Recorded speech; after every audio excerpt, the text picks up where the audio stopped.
Welcome, everybody. You're tuned to the Baseline. Cali, Warren Shaw discussing the hot button topics of the NBA. Round 1 is finally done. It's time for round 2. Man, exciting NBA playoff basketball. Doesn't get any better. And, of course, to break it down, I got my right-hand man, 50 grand NBA aficionado, Dime Mag contributor, writer for Hoops Habit, and also writer for one of the illest websites going down, www.shawsports.net. My man, PNC, Warren Shaw, repping out of Fort Lauderdale, Florida. Give me a shout, Mr. Shaw. Great round 1 of NBA action, man. I can't believe it was as dope as it was. This weekend we saw the Rockets go bye-bye. We saw the Golden State Warriors go out. Saw the Mavs go out as well. And now we're ready for round 2 with some great actions. 4 sets of playoff games, man. So let's get ready to it. Most definitely, man. And we have a special guest with us, ready to ride out and talk about some great NBA action about to take place this week. We got our boy repping out of Harlem. Holla at the originators out there, my man Gerald Brown from Bottomline Sports. He's definitely one of the up and coming, on point, on air hosts. He's just doing all things lovely, not just in sports in general, but just in the media, man. And we just love to welcome our man GB. What's going on, Gerald? Holla at us, dog. Hey, it's a pleasure to be on with you guys, man. Big fans of what y'all doing, and definitely honored to be on with y'all tonight discussing round 2 of the NBA playoffs. Most definitely, man. So on here on the Baseline, man, we like to make sure that we roll out the red carpet for esteemed guests to jump up on our show and our broadcast. And we just want to make sure everybody gets an idea of how you do. So talk a little bit about to our fans, Gerald, about what you get into, your show, when it comes on. Give us the 411 on how we can get down with what you do. Okay, well, I appreciate that. Really, the show is really, again, we do a Google Plus hangout on Wednesday nights from 9 to 10:30 that covers all sports. We're getting ready right now with the NFL draft, so we've been having a lot of guys prepare for the NFL draft. Executive producers myself, Charles Oakley, and Penny Hardaway. Then also we have our show every Saturday and Sunday on Sirius XM NBA Radio, channel 217, starting at 10 a.m. Saturdays 10 to 12, Sundays from 10 to 1 p.m., giving you the latest and everything associated with the NBA.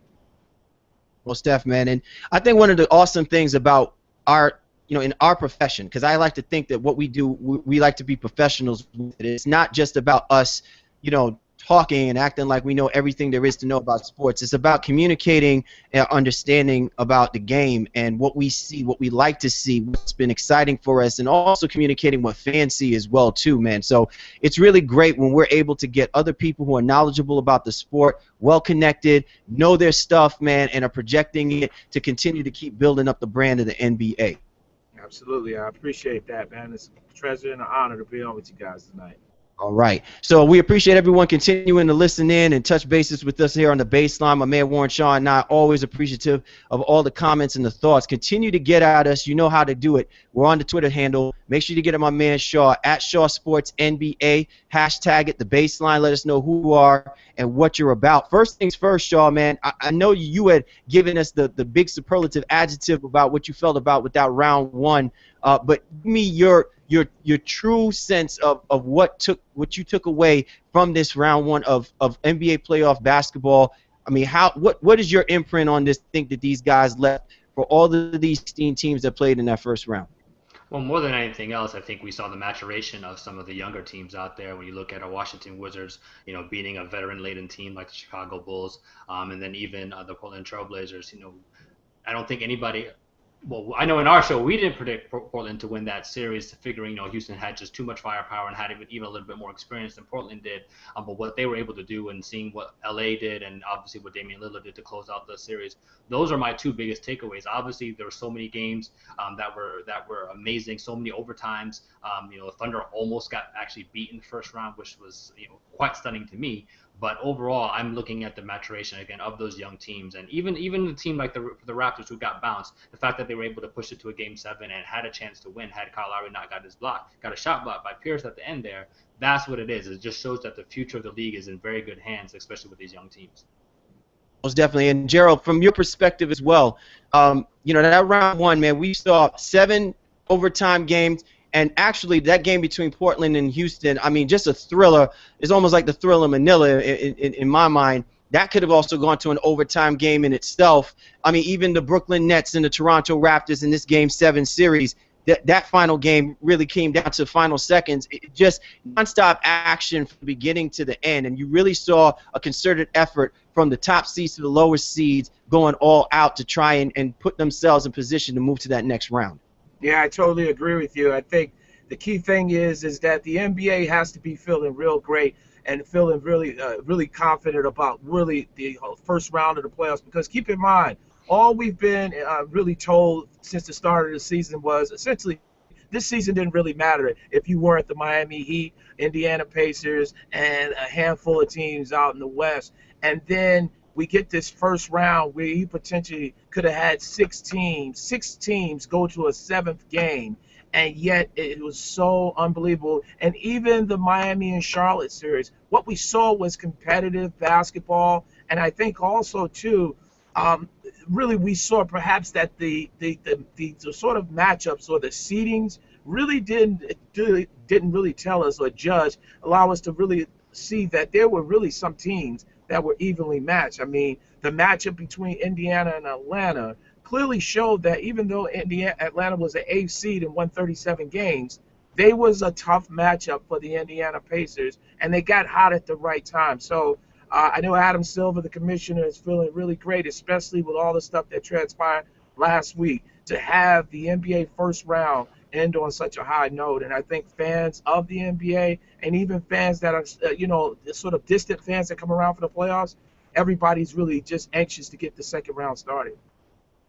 Most definitely, man. Well said, Gerald. I completely concur with both of you guys. I mean, we took a lot from this first series, and I really think that it's given us foreshadowing about how exciting now the second series is. And there's actually a little bit of unpredictability. So I can't wait for us to break down these matchups. I mean, we're talking about 4 games, and we're now, we started with 8 games within the series, and now we're down to 4 specifically. And then right then and there, we're talking about the Eastern Conference and Western Conference Finals eventually, and then 2 teams trying to battle it out for an NBA Finals title. And really, it's truly up for grabs when you look at how these teams have played through the first round of the NBA playoffs. You're tuned to The Baseline. Cal Lee, Warren Shaw discussing the hot button topics of the NBA, giving you the Conference SemiFinal round previews. And we're going to start it off right now by talking about the number 1 seed, and you just kind of led right into it, Gerald. The number 1 seed, Indiana Pacers, taking on the Washington Wizards. Now, the setup is really simple. The Pacers needed 7 to take out the Hawks, and the Wizards only needed 5. But I think what stood out most important to a lot of people who did not know about how talented this Washington Wizards team is that they are really good, not just offensively, but defensively as well. And this might actually be one of those sleeper upsets that we weren't considering when we were talking about the Indiana Pacers at the beginning of the season, going all the way to take on the Miami Heat in the Eastern Conference Finals. We cannot sleep on this Washington Wizards team. Yeah, I'm sorry, go to me. Yeah, I totally agree with you, but to a certain extent, I think that, one of the things we got to understand as the playoffs, which really showed us in the first round, it's all about matchups. I think it's really in a situation where sometimes we could be a little deceived. Now, Washington, as great as they were, with John Wall and Nene and Bradley Beal, they really faced a team in the Chicago Bulls that really limped into the playoffs, if you will, struggled to score, a team that really, again, they had more offense. But I think now going into this second round, Indiana is going to play really a team that, again, it's not going to spread them out, a.k.a. like Atlanta did, and shoot a large volume of, of three-point shots. But now it's going to be a situation where Roy Hibbert becomes more effective. You can have David West. I like Indiana in this matchup simply because the fact is, once again, you have a traditional matchup where your bigs are going to be operating around that low post area. Well, I mean, I think those are great points there too. And even from my standpoint, what I'm looking at from Indiana is I think they continue to more or less play to the level of competition. So especially since the All-Star break, they've obviously struggled, and now everybody is off their bandwagon. I'd venture to say that a lot of people, when you look at their predictions, they're going to be picking Washington to go ahead and beat the Pacers. And for a lot of the same reasons that you said, Gerald, because Indiana, sometimes they struggle to score. But in the season series, Indiana beat them 2-1. held Washington to 76.7 points per game. And they were really able to defend Washington, and that was, when they were healthy. So Nene was huge in the Chicago series, and he's one of the guys that we alluded to, helping Washington to try to get extra possessions, what we thought was going to be necessary for them in the Chicago series. But I don't know how that's going to work against David West and Roy Hibbert in this front line. Clearly, Noah was injured. He just had surgery on his knee, so he was playing hurt. And to my knowledge, Hibbert and West are pretty much healthy. So I don't think Nene is going to find the pickings as easy as he did in the Chicago series. And what Indiana really needs to do is limit John Wall. And again, that's easier said than done. But with Wall, when he's one of those guys, he's a true point guard where he can create and he likes to score. But if you make him a scorer first, more so than a passer, and you kind of make somebody else get the other guys involved, Washington's going to be limited. Beal struggles in that role. I mean, he's a great basketball player, but he's not really a creator just yet. And if you make somebody other than Wall distribute the ball, I think Indiana has a really good chance to limit their points and have a good chance in this series. Yeah, if I just may add just one more thing, just keep in mind, this is uncharted territory for the Washington Wizards. And I think also, too, is, John Wall, Bradley Beal, these are still young players. And, yes, they got past the Chicago Bulls with ease, but this is a team in the Indiana Pacers who let's hope that they have their legs up under them. But also, this is a team that they gave up about 92 points a game. This is a defensive-minded team that, as I said before, from series to series, things will change. Roy Hibbert will be a big presence in there, and I don't think it's going to be really smooth sailing for a guy like Nene and Marcin Gortat. And it's just really going to be interesting to see how things play out. Yeah, I 100% agree. Okay, so is it safe to say?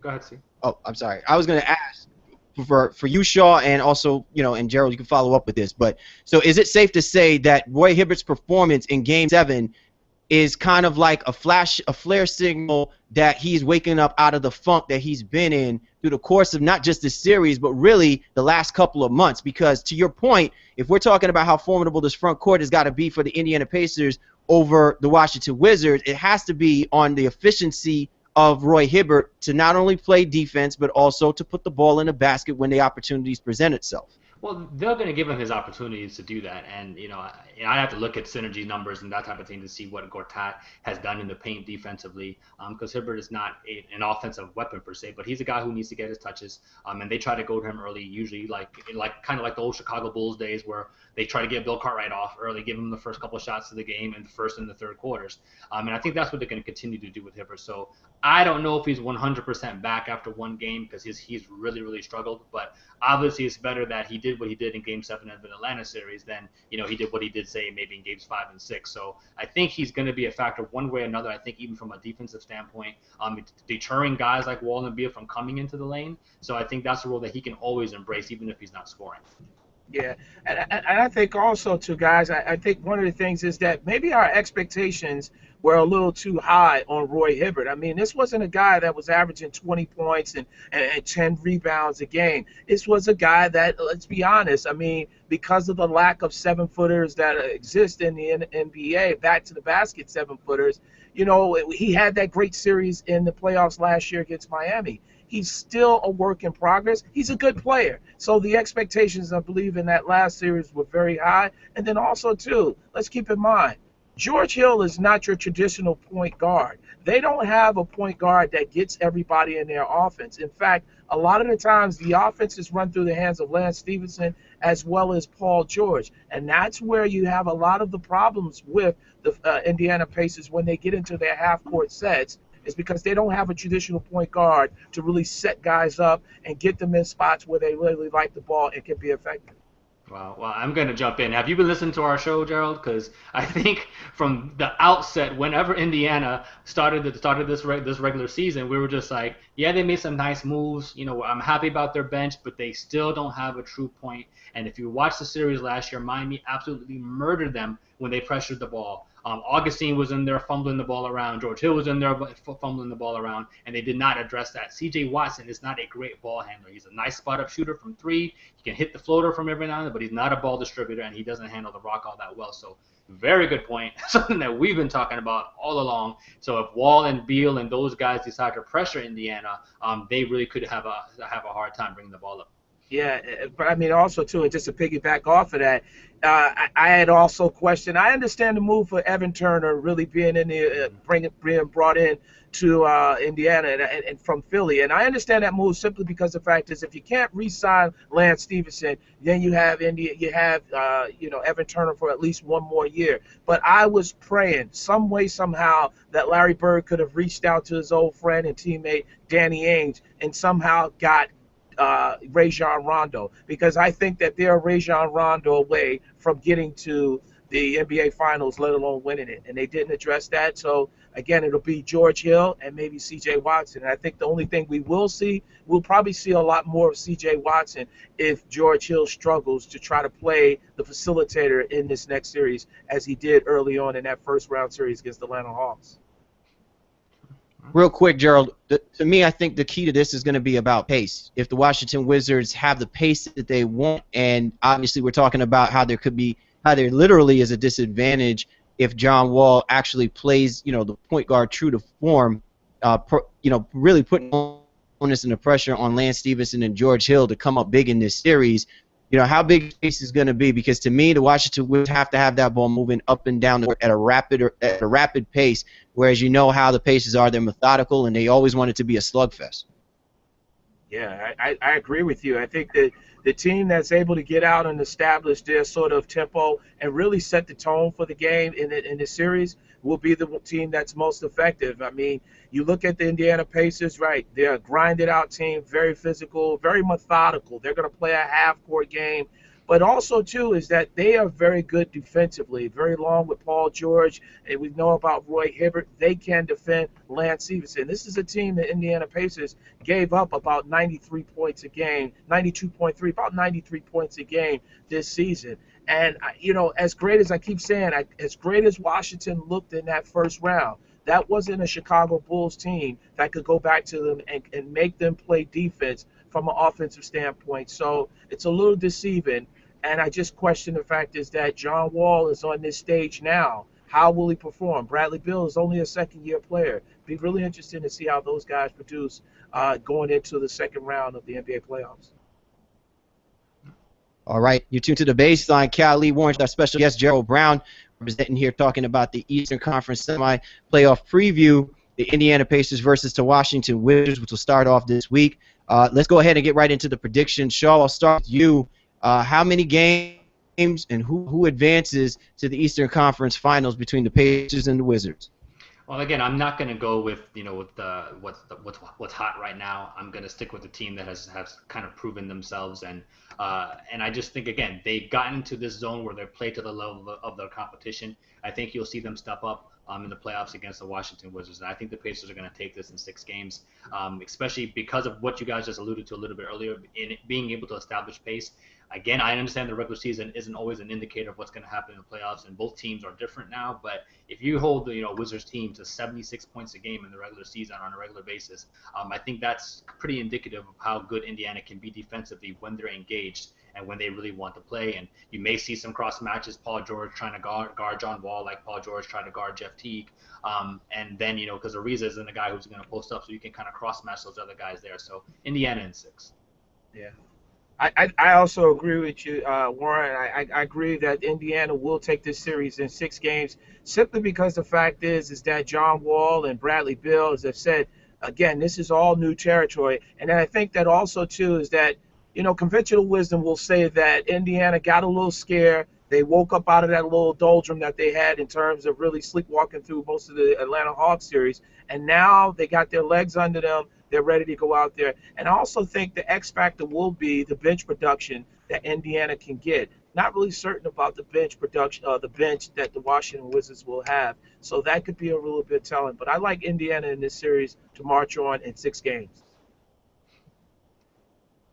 I'm going to agree with you guys as well, too, and not just, because it sounds intellectually thought, because everything you guys said is right on point. I think, to me, the key or the X factors is to the point that you brought up, Gerald, and to the point that you kind of had expounded on, Shaw, is when you look at the backcourt matchups, if the Indiana Pacers can force the Wizards to be ineffective on the perimeter, meaning Wall not hitting his shots, Beal shooting contested shots, I'm not asking for George Hill to score me 20 points, and I'm not asking for Lance Stevenson to score me 20 points. But if they can effectively neutralize those two guys, I can't really see how the Washington Wizards can keep up with a team like the Pacers, because right now Paul George is going to be a mismatch nightmare on that front court. And it'll be interesting to see what Whitman does as far as being able to force double teams, which means that West is going to be alone, Hibbert's going to be alone, and I just don't know if their front court is equipped enough to deal with all of that length and that height.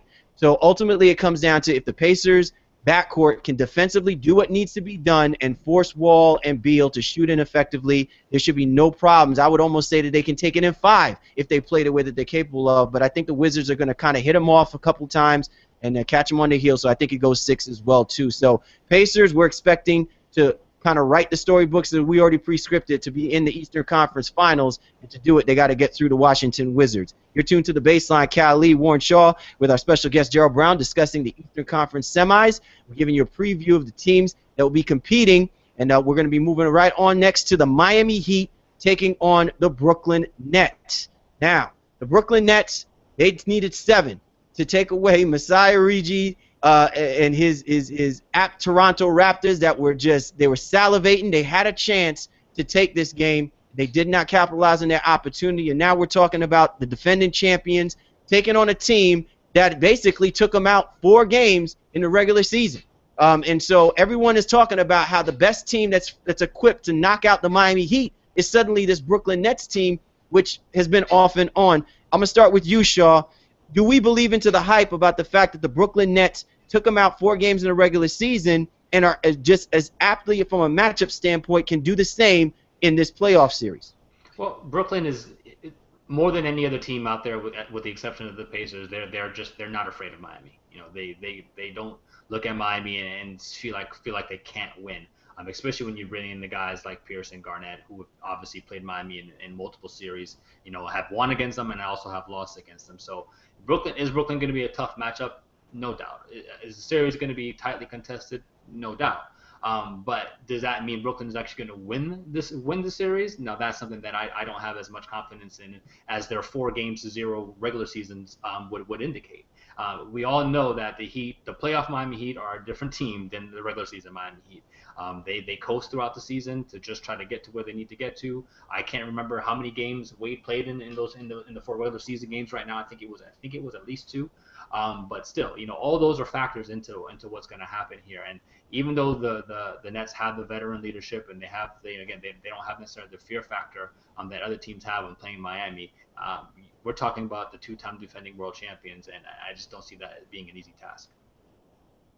Yeah, I agree with you. I agree with you, Warren, in terms of, again, it's kind of misleading. I'll just go back and say one thing. Last year, the New York Knickerbockers had a winning record in the regular season against the Miami Heat, and we knew how things turned out in terms of last year's march to the NBA Finals and winning their second consecutive NBA championship.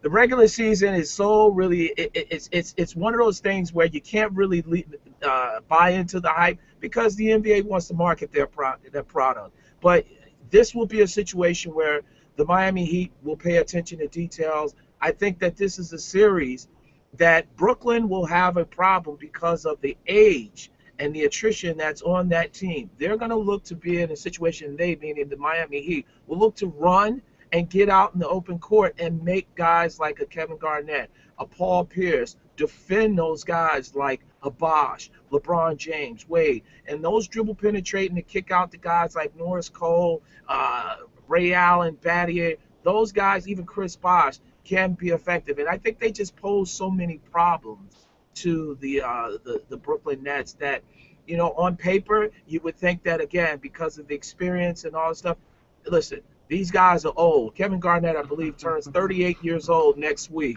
and it shows. And it will be a situation where, again, hopefully it will be competitive on paper, but I wouldn't be surprised if this is a runaway.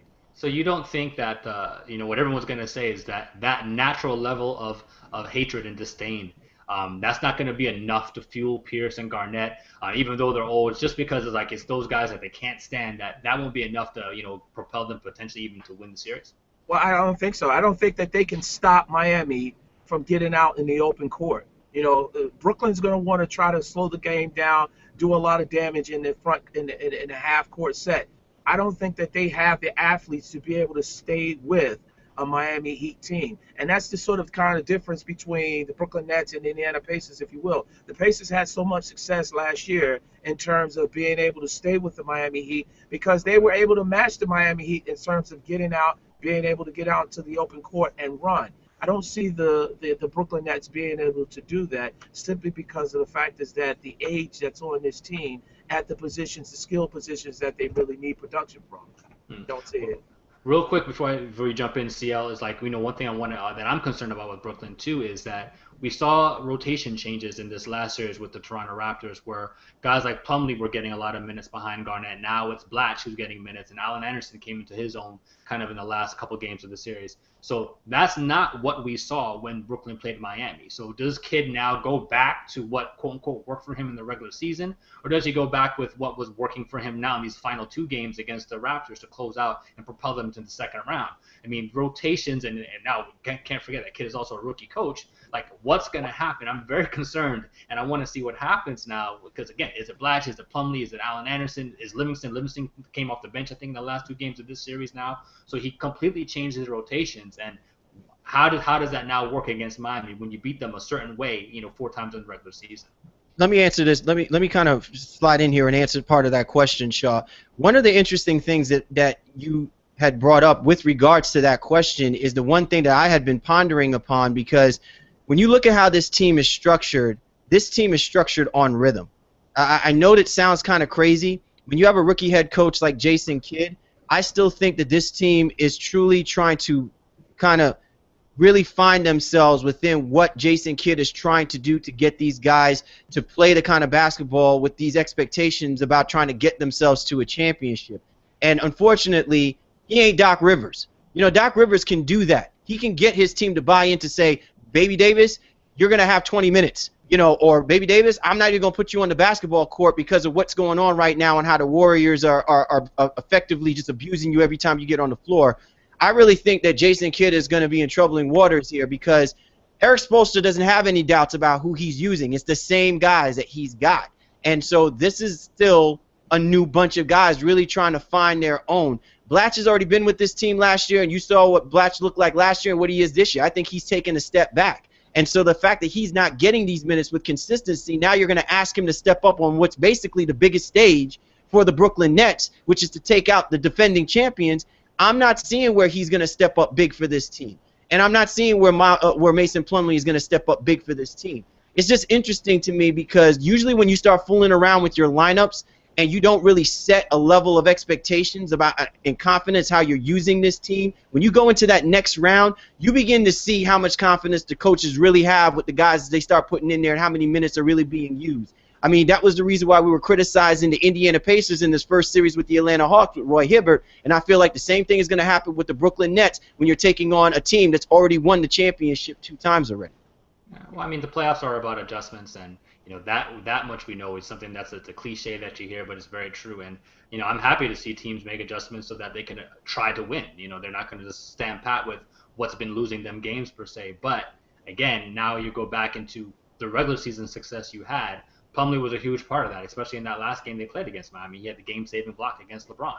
So now does he not come in? I mean, do you not need that same energy to combat, say, a Birdman that Miami has? So Plumlee's an energy guy, where Blatche is kind of, he plays more on the ground, if you will. And when he wants to be good, Blatche is a decent basketball player. I'm not saying he's great, but he's decent, especially from an offensive standpoint. So Kidd is gonna have to find the balance between those 2 guys, because obviously Miami is a little short in the backside, if you will, in the front court, and they can be taken advantage of in that area. So it'll be interesting to see what Kidd does, with those matchups for sure. Most definitely. You're tuned to the Baseline, Lee Warren Shaw with our special guest Gerald Brown, and we're talking about the Nets and the Heat Eastern Conference preview. Real quick, Gerald, I want to ask you this question. What's going to be the biggest matchup advantage for the Miami Heat going into this series? What can they really kind of, rest their hat on in as far as their ability to basically be able to get through the Brooklyn Nets? Which matchup are you looking at? I mean, I can't believe you asked me that. LeBron James. I got to ask you that, man, because you haven't even mentioned this dude's name in the whole show. It's LeBron. You need to pump up the reps, man. Come on. You know, I mean, clearly it will be all rest upon the shoulders of LeBron James. Who will be able to defend LeBron James?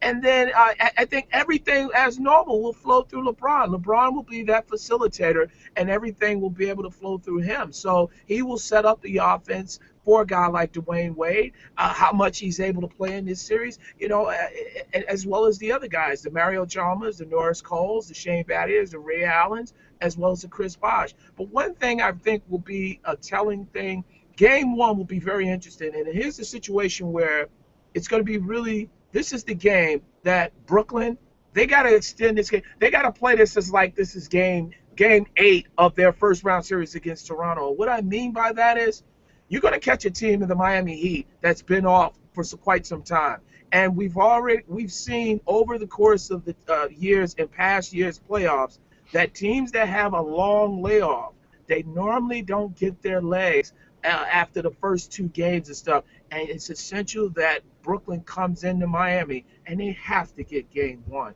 and try to perhaps set the tone. But I guess it clearly, to answer your question, it begins and ends with LeBron James. I think that's a great point there, G, for sure. You know, one thing I want to add to this real quick is, you know, Joe Johnson had a lot of success in this last series posting up against Toronto. Joe Johnson's not going to post up against LeBron James. That's just not going to happen. So that's done. So I don't know how, you know, Brooklyn's going to get that extra offense that they needed per se, I guess, unless you see more lineup switches. And then even Joe Johnson against Wade isn't something that's, you know, an automatic thing, because Wade is a very good defender, especially when healthy. We remember that year he was blocking all those shots, but again, he's very sneaky and he's got some quick hands too, and he's strong. You know, he has a strong base. So I'm concerned for Brooklyn in that regard. But to your point, definitely Game 1 is the one that they have to steal, because, like you said, the Heat have been off, and you know you're coming off you're in rhythm. You just played a day ago or so, and they're going to be ready to try to take that in Miami. And like I said, that's the only way I think that they can even have a puncher's chance in this series. Because if they drop Game 1, Miami will be ready for Game 2 already, and then I think Brooklyn can't go back to BK down 2. All right, Gerald, let's get right down to it, man. How many games do you see it being, and I'm not even going to ask you whether or not you think the Miami Heat are going to move on, because it's all about LeBron James, as you said. I will say this, Miami, I will say this, and again, I'm going to answer it this way.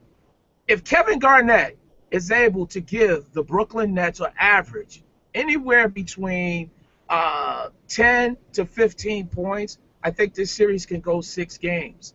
If Kevin Garnett and the rest of that front, he's pretty much the only, again, scorer that you're going to have in that post in terms from your center spot. If he doesn't give you anything, if he gives you anything under 15 points, anything under like 10 points, maybe anything under 15 points, this series could potentially be either a sweep or in 5 games. I just think that what we have seen in the past is that how do you have success against the Miami Heat? You punish them in the post when they play Birdman, who is really a traditional 4. And if you have size, you make them guard you at the center spot. This would have been a different series if Brook Lopez was out there for the Brooklyn Nets. He's not there, so he's not there. So now it's a situation. I like the Miami Heat. Really, I'd say maybe 5. I'd be surprised if it goes 6. Well, yeah, I think I'm gonna go ahead and tag team you on that as well. I think if you give them 6 games, it's really just kind of out of courtesy to the veterans that are on their roster. But if Miami is focused and ready to play, I think it's gonna go 5 as well, with Brooklyn having that opportunity to potentially maybe steal Game 1. And then outside of that, I'd be surprised if it was pushed back. And I'm a Celtics guy, CL's a Celtics guy, so we're still kind of rooting for Pierce and Garnett to do that. But listen, we know they're old. The Raps are making fun of them, calling them dinosaurs and all of that, and it is what it is. So I just can't see it happening. I mean, again, I don't want to spread my hate. I wouldn't mind Brooklyn winning the series, but I can't see Miami, getting past 5 or 6 games. But definitely Miami in 5.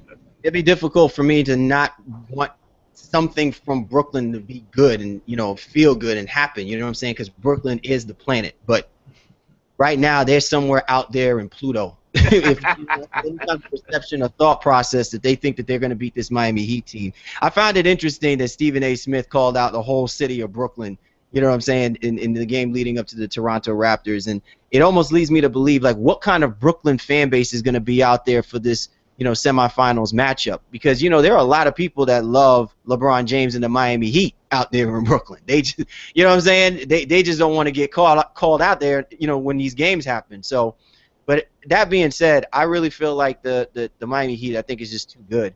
And I thought that the one person that probably would be a mismatch nightmare that could be the advantage of the Brooklyn Nets is Deron Williams. But Deron Williams is still not 100%. Deron Williams is definitely not the Deron Williams I can use to play for the Utah Jazz. And I can't see how he's going to be as even equally effective with a good defensive effort, not even a great defensive effort, a good defensive effort of the Miami Heat. Because Dwayne Wade and Mario Chalmers wreak havoc. And you can't have a slow-footed guy like Deron Williams who doesn't like to back his guy down when he absolutely needs to. It's just too many things that are questionable that I would say if they were doing it consistently, I would definitely say, okay, yeah, the Nets in 6. But I'm with you guys. 5 games, and it's a wrap. The Heat move on, and then we start talking about Heat and possibly the Pacers. So Miami Heat, too strong, too good. And, Brooklyn, I give them their props. I give them props for, bringing my boys over there. But I just hope they don't get, shamed. I don't want them to look any older than they've already looked through the course of this season. That's the only thing that I'm asking. Like, seriously, put them out their misery. Have them talk to them on the benches or whatever like that. But don't put them out there on the court so that they can get, hammered or posterized by LeBron James in a breakaway dunk because they just don't have the legs anymore to do it. You know what I'm saying? So there you have it. You're tuned to the Baseline. Cali, Warren Shaw, special guest Gerald Brown, and we're discussing the Conference SemiFinal Preview matchups that are taking place. And we're going to go ahead and move things along right over to the Western Conference now. 2 big matchups. I know this is eye candy for my people out there on the West Coast. The Oklahoma City Thunder taking on the Los Angeles Clippers. Man, I'm telling you, 2 of the most excitingly offensive teams in the NBA right now. It really doesn't get much better than this. The Clippers and the Thunder both had to go through Game 7s. And, really we're looking at 2 teams that equally have as much right to possibly be playing in an NBA Finals as you will ever see in a matchup between these 2. And, Gerald, I'm going to start with you, man. What intrigues you? What are you looking forward to? And, where's your head at when you see 2 Goliaths like the Clippers and the Thunder go at it in this series? Well, I look at the main thing is that the fact is that we got the sexy matchups and stuff in terms of you're gonna have Chris Paul at times possibly guarding Russell Westbrook, whoever tries to guard Kevin Durant. It's going to be really interesting. Blake Griffin, Serge Ibaka. There's a history between those 2 individuals. So it's going to be really a great game. 2 teams that have had some issues in the past. And seeing how offensively, where you had a situation which was surprising in the past series between the Memphis Grizzlies and Oklahoma City Thunder, a team in the LA Clippers who can score with the Oklahoma City Thunder. I tell you, the big thing I'm really interested in, which will really dictate who wins this series, is a couple of things. Whoever is able to have success from that 3-point line, as well as the bench production. I've always questioned Scott Brooks' use of the bench. He does now equate in goal with the Derek Fisher, as well as Reggie Jackson, and at sometimes Steven Adams. But the LA Clippers have a deeper bench on paper. And if they're able to get point production on a consistent basis in this series, I think that will be the X factor for them moving forward. So I'm really interested to see who was able to establish what they're able to do from the 3-point line, as well as what the bench, both teams' benches are able to do, the production they'll get. Yeah, I think the pace of this series is going to be, very hectic and frantic. You're going to see these games in the 100s very, without question, on a regular basis. And then from a defensive standpoint, I'm looking for that matchup, even though Ibaka and Jordan won't be guarding each other, but what they give each other, what they give their respective teams defensively. Jordan obviously had a great series in Golden State, he was really blocking shots and 3 straight games of 18-plus rebounds and getting his team some extra possessions as well. So, how much can Scott Brooks get away with playing Kendrick Perkins if Jordan is out there just physically just he's faster than Perkins is. So can you continue to do that, or do you need to deploy a younger guy like Steven Adams out there to try to help slow DeAndre Jordan down? At least keep him off the glass per se. And then the other thing too, kind of what we were just talking about, with Brooklyn, there was a lineup change, for the Oklahoma City Thunder for them to get past the Memphis Grizzlies. Scott Brooks benched Tybo Cephalosha. It didn't even play him many minutes, and Caron Butler is now in the starting lineup. Is that something now that continues? Does Caron Butler now become the starting two guard for the rest of the series? And if so, that's a problem for the Clippers, because you're starting a guy like Redick out there. Caron is a guy who can post, he can play that mid-post position as well. So that might be a place where they can get some easier points like they couldn't get with whether they started Cephalosha, because Redick has no chance. He's a very scrappy defender, underrated defender, but there's no way if they deploy Caron in the post at all will they be able to do that. So I don't know if Brooks has put that wrinkle in just yet. But it's something that, if that's something that he's going to do, it's something that they can really take advantage of and get some extra baskets that they may not have thought they would have been able to get earlier on. Yeah, hey, Shaw, I just want to ask you one question in terms of that. Caron Butler, if he is inserted into that starting lineup, and you have a situation like, he might have an advantage over a guy like J.J. Redick, but now he will have to be able to defend a guy like J.J. Redick, who will be run off a series of screens. And then if Doc decides to come off the bench with Jamal Crawford, do you think, if you're the coach of the Oklahoma City Thunder, do you bring Caron Butler and start him, as opposed to bringing him off the bench and have him in a situation where it weakens that bench production? Because let's be honest, Cephalosha comes off the bench, his only role is from a defensive standpoint. You're the coach. Do you put yourself in a situation that you try to take the offensive success you might have from the starting lineup and really weaken your bench? No. To be very honest, if I'm Scott Brooks, I'd probably put Caron back on the bench, because what they did was Cephalosha didn't even play. It was like he went from starter to not playing. But I think that was more of Memphis being so tough physically and defensively that they felt like they needed to get those extra baskets earlier on and have another threat out there with Westbrook and Durant. But with the Clippers, again, the Clippers aren't a terrible defensive team, but they play at a faster pace that more suits Oklahoma City.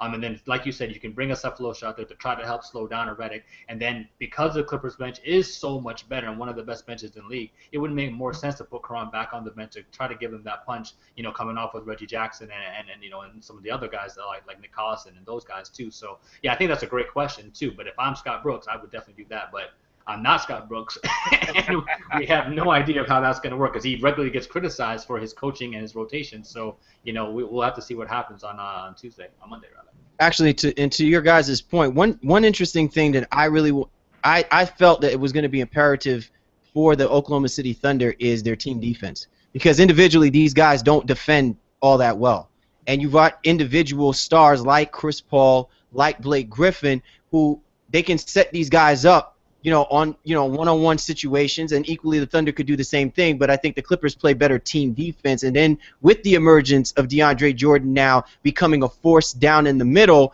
remember the Thunder don't really have that element. They've got Ibaka, understandable, but Ibaka is playing the forward position, and at times he flanks out. They'll stretch him wide, which will give opportunities for Blake on the weak side. And so that to me is the one concern, which is to your point, Shaw, why I think Scott has to put Cephalosha back in there, because the last thing that you need is backcourt breakdowns, which Chris Paul is notorious for doing, and he does the best at it, especially when it comes to big-time game situations. He did that against the Golden State Warriors, and I'm sure he's going to do that now at the expense of the Oklahoma City Thunder.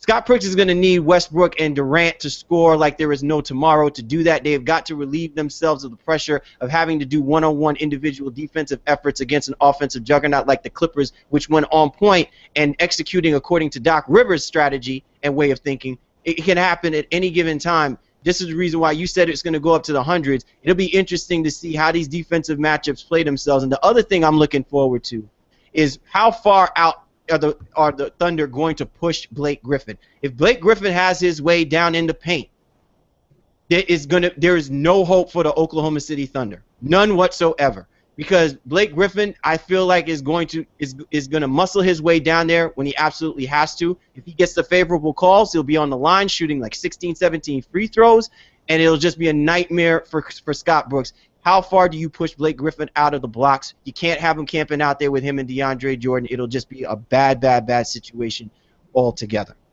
Yeah, well, with Blake, something that I'm going to be interested to see, too, is what does he do? Does he try to go down there and challenge the length of Ibaka? Because Ibaka is a shot blocker, and I mean he's probably a better weak side shot blocker than anything else, but still he's a guy who can give you problems, and he has the length to affect Blake's shots. And Blake's not just going to jump over Ibaka off the vert. So that's something that I'll be.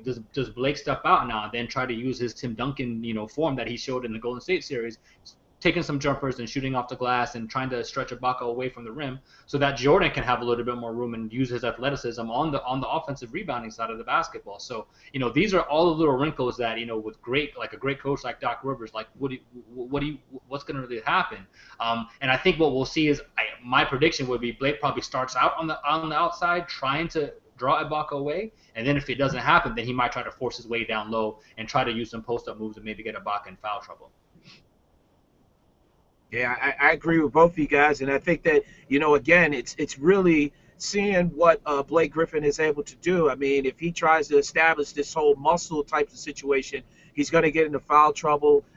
He has to really showcase it. I was very impressed with him in that Golden State series where he started to utilize the perimeter skills, shooting from the perimeter, thus open up the opportunity to post up. Still a little shaky passing out of the double teams.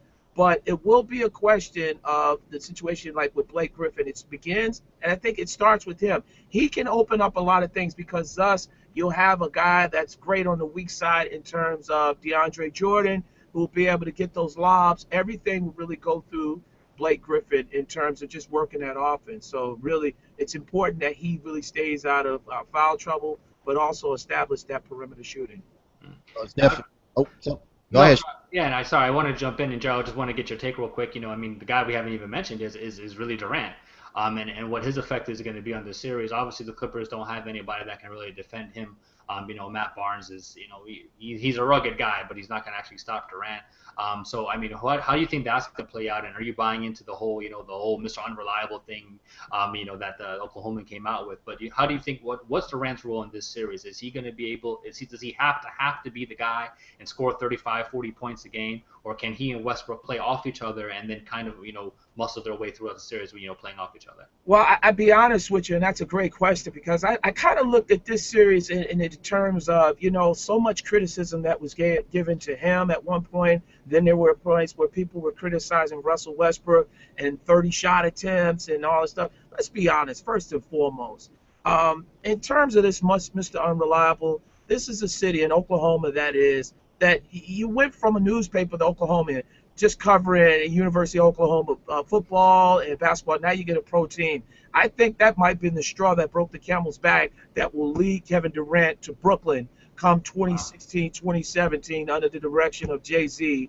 You heard it first, man. You heard it first. Listen. Put that up right now. Coming up the baseline and Gerald Brown. We talking about it, baby. I like it. It. That will be the straw that breaks the camel back because a lack of appreciation from essentially him as well as Westbrook, where, let's be honest, if you look at the Oklahoma City Thunder's team, it's really their offense is really the only consistent offense that they get. I don't see who else they can pass the ball to be able to say that they could be able to consistently knock down shots for them.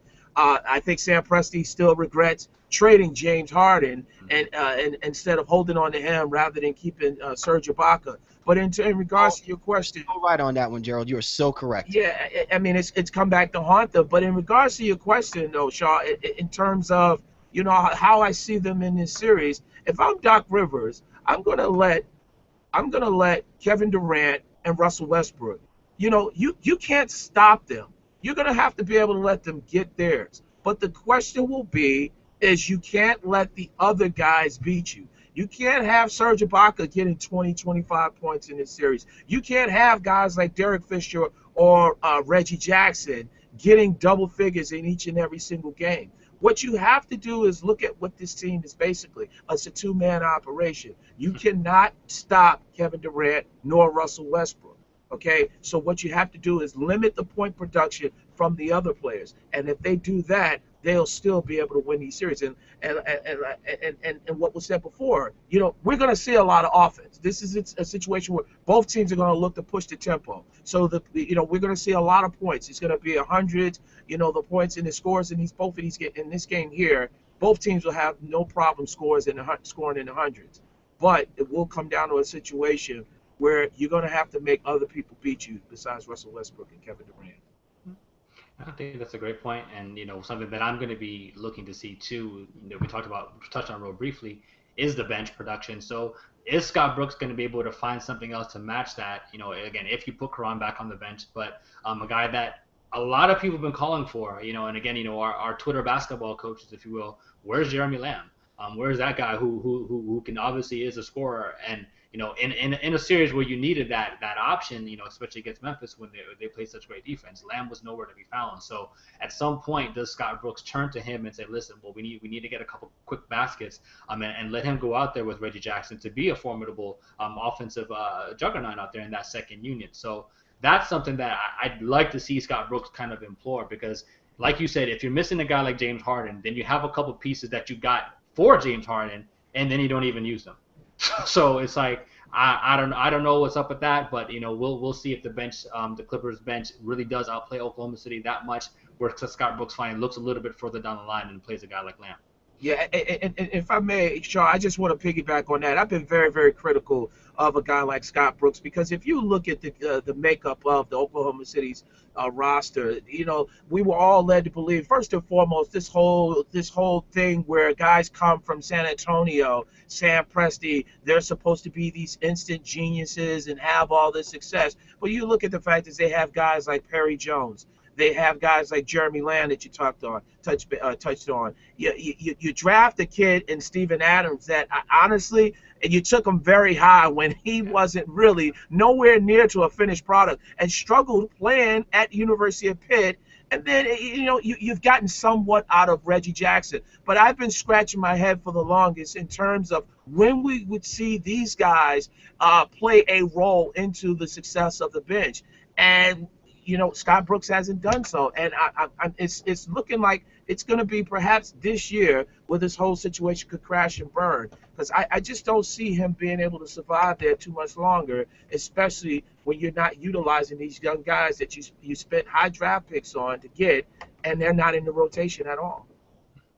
Very interesting thoughts, and I completely agree with both of you guys. I think it's going to be interesting to see how this really does play out. I've written an article on Dunk 360 about, possible playoff coaches on the hot seat, and Scott Brooks was one of those coaches. Even at the expense of getting past, the Memphis Grizzlies, I think a lot of people have really questioned his ability as being that head coach. Can he help get Kevin Durant that title? Can he help Russell Westbrook get that title? Can he get these guys to play together to get that title? And I mean, one of the things that has stood out is the fact that Scott Brooks has the third most wins of all these coaches going back to 2011, and at this particular juncture, we're talking about how he may not even be the head coach come next season if this Oklahoma City team falls short. And it's unfortunate, because do we really think that those expectations really should be happening when you're looking at a great matchup like this? He's playing against a legendary coach in Doc Rivers. Doc Rivers is going to be a certified Hall of Fame head coach. There's no question about it, what he's been able to do.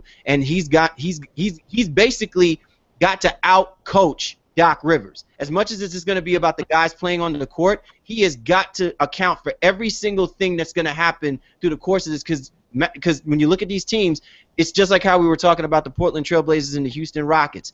There's no way that we can say for certainty that neither one of these teams will be deserving of not going to a possible Western Conference Finals bid because of the way that these teams are stacked. So it's going to come down to how these guys are going to coach, the time management, the timeout plays after it, all of that stuff. It's really, we're talking about putting the spotlight just on the players. It's going to really be on the coaches as well, too. You're tuned to The Baseline.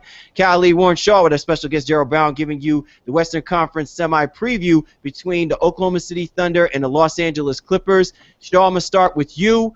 Let's give our predictions. Where do you see this going? How many games, and who do you feel ultimately moves on to possibly play in the Western Conference Finals? I think this is the toughest series of all of them to predict for me. You have the star power You have one side a legendary coach with a coach who's had some moderate success, but might be coaching for his his next check, if you will, in Scott Brooks. Guys who are definitely coming into their own with DeAndre Jordan and Blake Griffin, who have just taken that next step, if you will. And then obviously the league's MVP Kevin Durant and his eternal battle with his running mate Russell Westbrook. So I like the Clippers in 7. I think it's going to be a great series. But me picking the Clippers in 7, meaning that they're going to have to win their final game on the road in Oklahoma. But I think they have the moxie to do so. I think if you're a title contending team, if you are somebody who's serious about a championship, you have to be able to win on the road. I think both teams are capable of that, and I think the Clippers are going to kind of get it done. I think they've put this whole Donald Sterling stuff behind them, but the experience of Rivers and his ability to make their proper adjustments throughout, I think that's what's going to propel the Clippers to take this in 7. Yeah, Shaw, I have to agree with you. I really like the Clippers based upon the fact that they have a better bench. In terms of the coaching aspect, like Cal touched on, I like Doc Rivers hands down. And then it's going with the same formula that, let's be honest, you're not going to be able to stop a guy like Kevin Durant nor Russell Westbrook. Let them be able to get theirs. You got to make sure you control the guys like Ibaka. You got to control Reggie Jackson and Derek Fisher. Those guys cannot really have high scoring outputs in this series. And then at the same time, I look for LA Clippers to try to take a page out of the Memphis Grizzlies book, which was really close up that, really just lock down that low post area, take away the driving lanes, which essentially the Memphis Grizzlies did a great job of that, and made Russell Westbrook, Durant, a lot of these guys a very perimeter-oriented team, and thus they really struggled a lot in that series. Now, granted, clearly Memphis is really head and shoulders above the LA Clippers in terms of what they do from a defensive standpoint. But if they're able to do some of that stuff and have the Thunder become a really heavy perimeter-oriented team and take away those driving lanes of Westbrook and letting Durant get in there, this could be over. Maybe 6, I think, if anything. But, 6 and 7, that's still a little close. I like the Clippers hands down. I think it comes down to momentum. First game to me is going to be a pretty significant indicator as to which team is going to look to impose their will. One thing about the Los Angeles Clippers is that this is a team when they're on, they're very difficult. It's probably one of the. I think when Doc Rivers knew that he was taking this team, he was going to be smiling from ear to ear because this team isn't like the Boston Celtics that he's had to deal with, where this team can jump out to a 29, 30-point lead and then somehow the lead just collapses. This is the type of team where they have so many weapons in so many different positions and with the depth of their bench that they can sustain taking guys like Chris Paul, Blake Griffin off the bench and allow guys like Matt Barnes, allow guys like Jamal Crawford and Baby Davis and Danny Granger, who we haven't spoken about. He could actually be a factor in this series as well, too, when you look at some of these matchups. Just across the board, the Los Angeles Clippers are about as dangerous a team as you can get, given the fact that they just came off of a series in which last year was the Cinderella team and the Golden State Warriors, and they proved that they were no joke in this series, pushing the Clippers basically to the last 3 minutes of the fourth quarter before we were holding our breath saying, uh-oh, this might not be the year for the Los Angeles Clippers. I just think that momentum and destiny is riding on their side. This is a bad year for a tandem of Durant, Westbrook, Durant's MVP campaign. We're going to need to see Super Durant. The assassin Slim Reaper has to come out, and he's basically got to shoot the lights out, which is something I can't see Doc Rivers allowing to happen.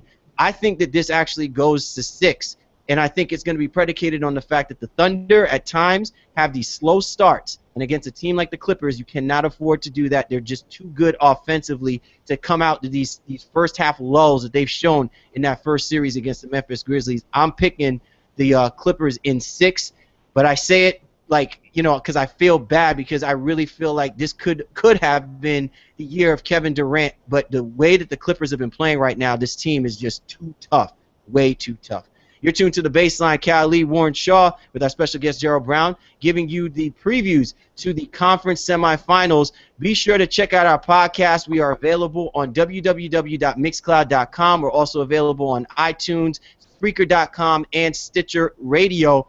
And with this being said, man, the final matchup, San Antonio Spurs, the number 2 seed, taking on Man, I'm telling you, probably one of the most exciting teams in the NBA playoffs thus yet, the Portland Trail Blazers.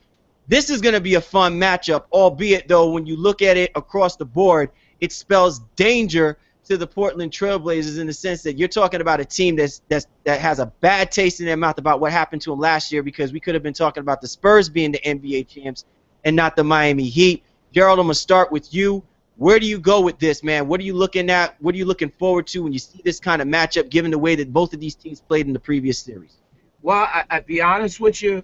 I think the key thing is that, listen, if San Antonio gets by Portland and somehow, I think this thing all works out so well for them because they're getting a team that has got advanced in the playoffs for the first time, I think, since 2004, if I'm not mistaken, and being in the Portland Trail Blazers. San Antonio, it sets up really well for them. It's just a question of what I'm going to be looking for in this series. Which Manu Ginobili is going to show up? Is he going to be that guy that we saw today, or is it going to be a situation where, once again, the Spurs look for that extra scorer? Danny Green has been non-existent. Kawhi Leonard has had his ups and downs. And then on the flip side of that, from the Portland Trail Blazers, Damian Lillard, again, showcased his skills and let it be known to the national audience in last series versus the Houston Rockets. LaMarcus Aldridge.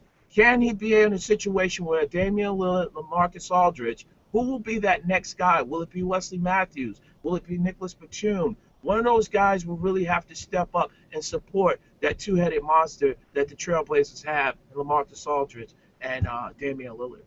Hey, real quick, Shaw, before you jump in, I just had a thought about the question that you had, Gerald, on Manu Ginobili. So the question that we want to ask is, who is going to show up for the Spurs?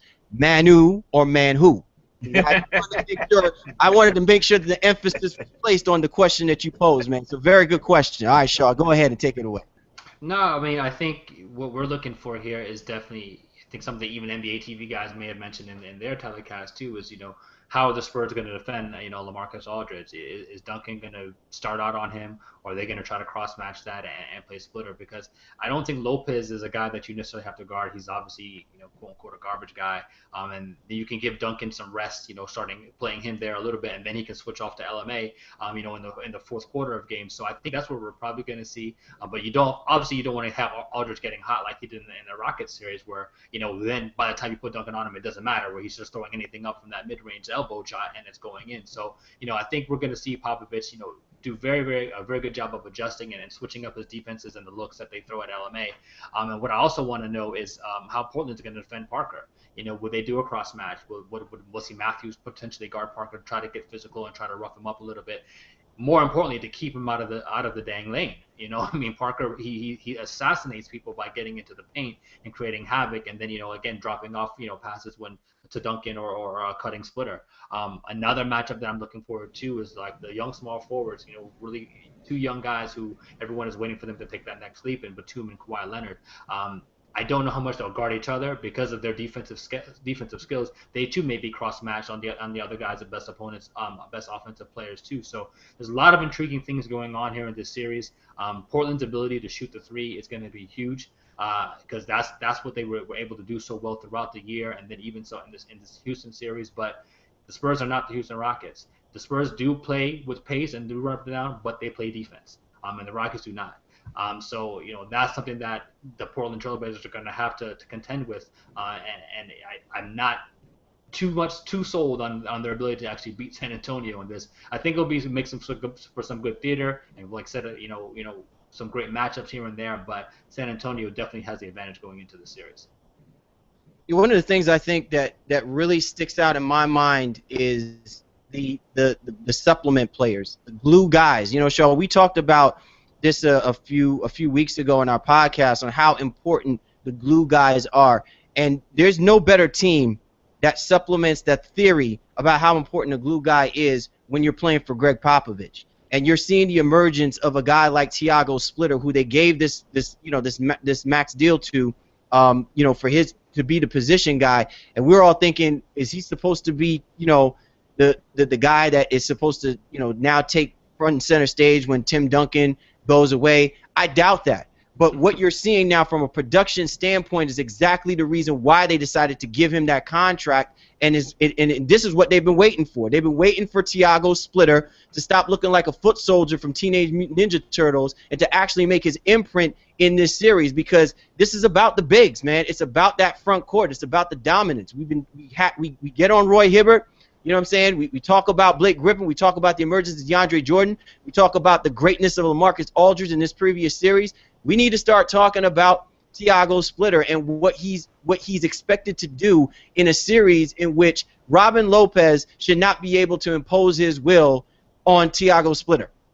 You know what I'm saying? Thiago Splitter is a little too versatile. Robin Lopez is a conventional guy. I give him all the props in the world. He did a fantabulous job holding down Dwight Howard. Made him look quiet in that series. I mean, even though he posted up some great numbers, it wasn't the gigantic numbers that people expected when they made the signing for him when he was with the Orlando Magic. And I think Robin Lopez has proven to be a solid defensive guy who can allow LaMarcus Aldridge to play his true position.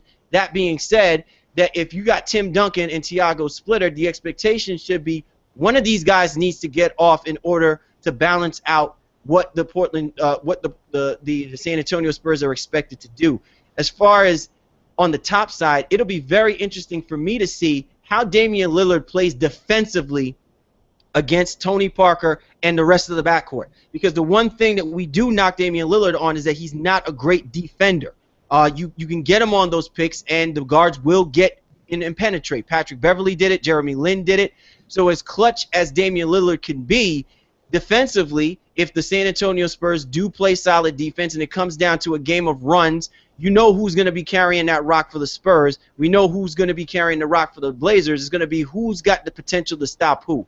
And my money is going to be on the San Antonio Spurs because they're the veteran-laden team that know how to lock quality players down when they absolutely have to. They did that with Dirk Nowitzki in the last series, and I'm sure that they'll be capable of doing it, whether it be Lillard or it be LaMarcus Aldridge. That being said, I'm just very interested to see, Gerald, from your perspective, this matchup between Lillard and Tony Parker.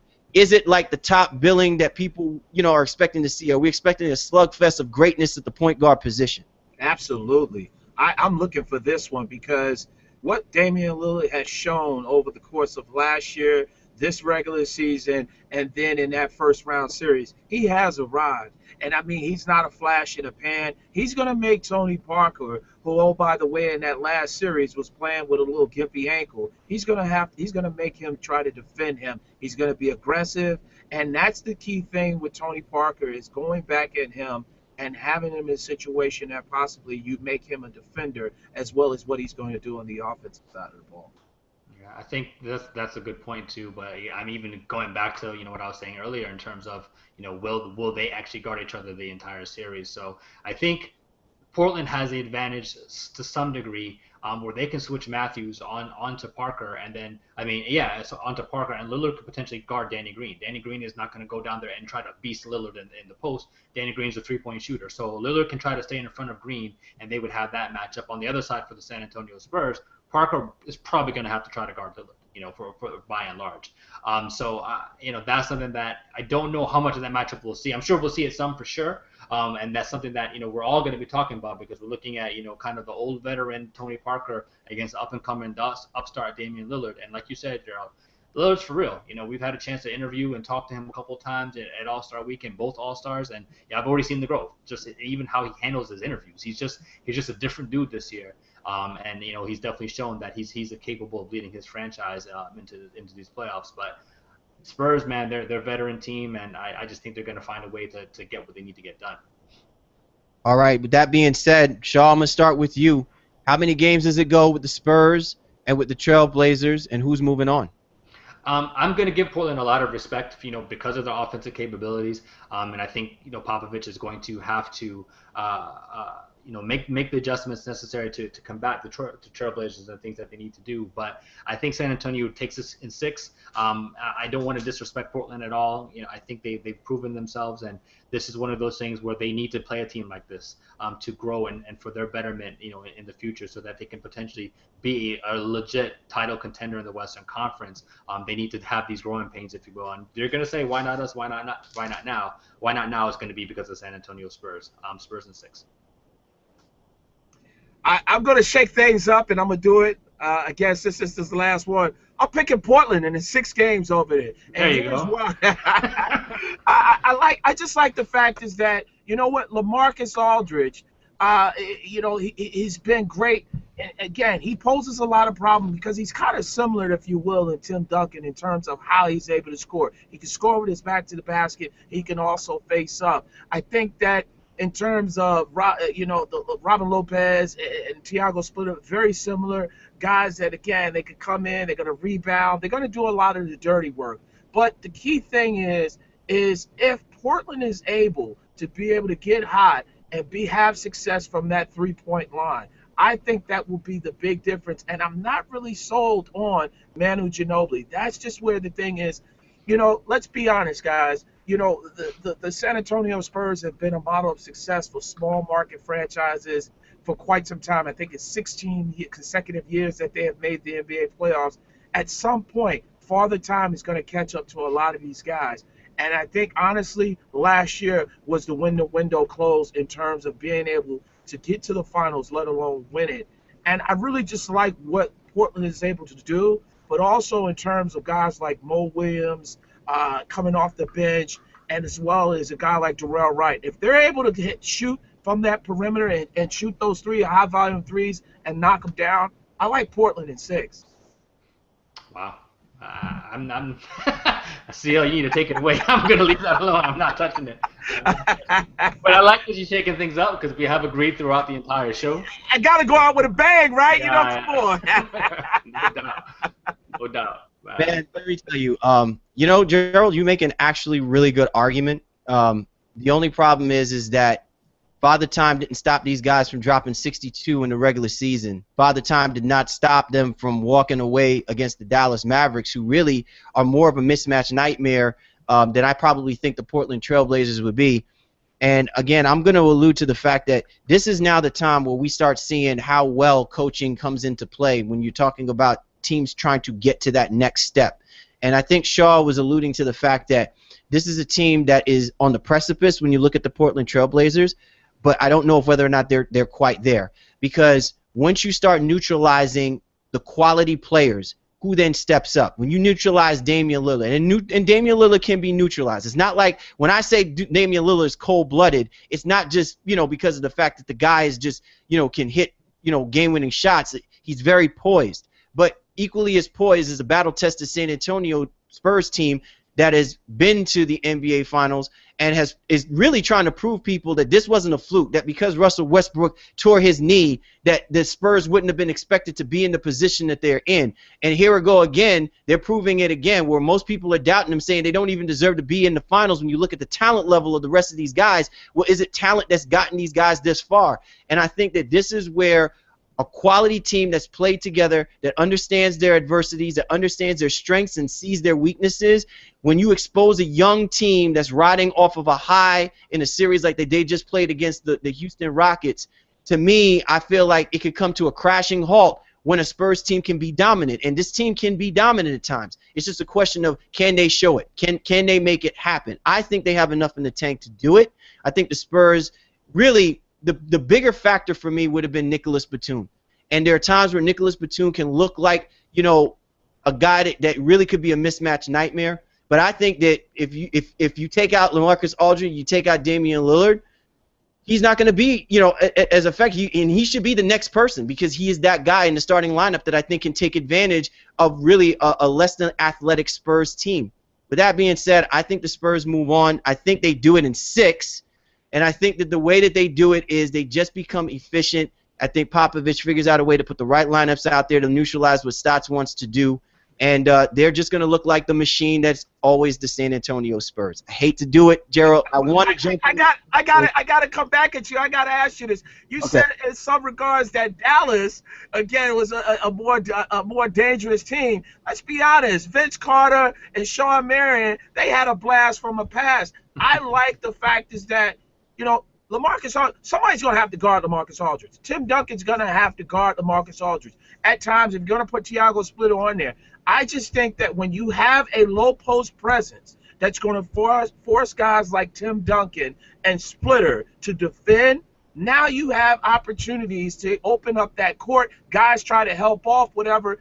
And this is a team that they did the unthinkable. They got over that hump. So now the pressure is off of them, and they showed that. And one thing I will say, they were able to win a game in Portland. Now, granted, the regular season is a total different animal, but I think from a confidence standpoint, you're able to come into San Antonio. It doesn't seem like San Antonio is unbeatable, which they used to be in years past, at home. I don't think that's the case at all. Portland, young, like to run. That is something that San Antonio does not want any parts of. They want a team that's very methodical, half court, because now they don't have to get out in the open court, a la OKC, a la what we saw in Houston when they had a success and beating them multiple times in San Antonio. Portland will look to push the tempo, and if that's the case, the Spurs will be in trouble. And let's keep in mind, Dallas doesn't have that 4-minute stretch in Game 1 in San Antonio where they couldn't score.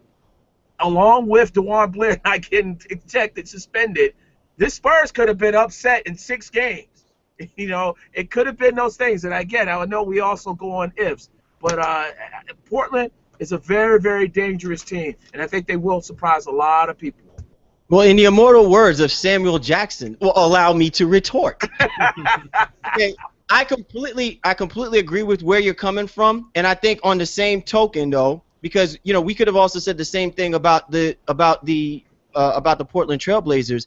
If Portland doesn't get that last-second shot, which was an absolute defensive breakdown by the Houston Rockets, if that game actually went to Houston, and I'm not saying that Houston would have decisively beaten them, but I would have liked the odds about the Houston Rockets moving on over the Portland Trailblazers because that was their opportunity to win that game. And it just came down to Damian Lillard hitting a clutch shot.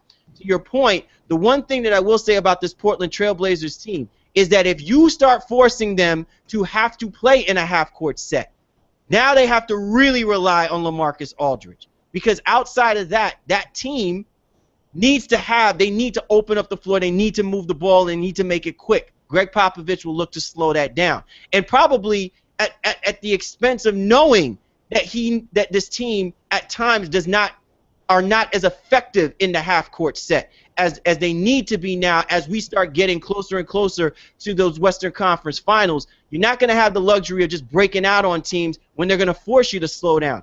This Portland Trailblazers team has been known to turn the ball over as well too. So just on that same token alone, it's going to be about how they handle the pressure.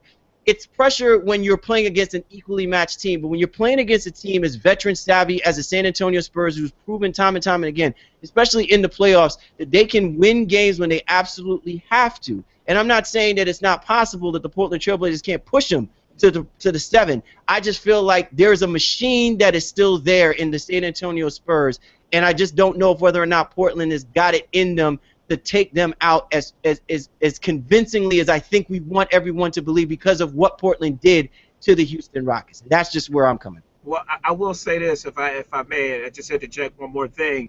That machine is a cranky old machine. That machine is that machine is very cranky. But keep in mind, one last thing. Oklahoma City has had a ton of success in the last 3 years against the San Antonio Spurs. Why? They're able to get up and down the court, very effective from the perimeter, push the tempo.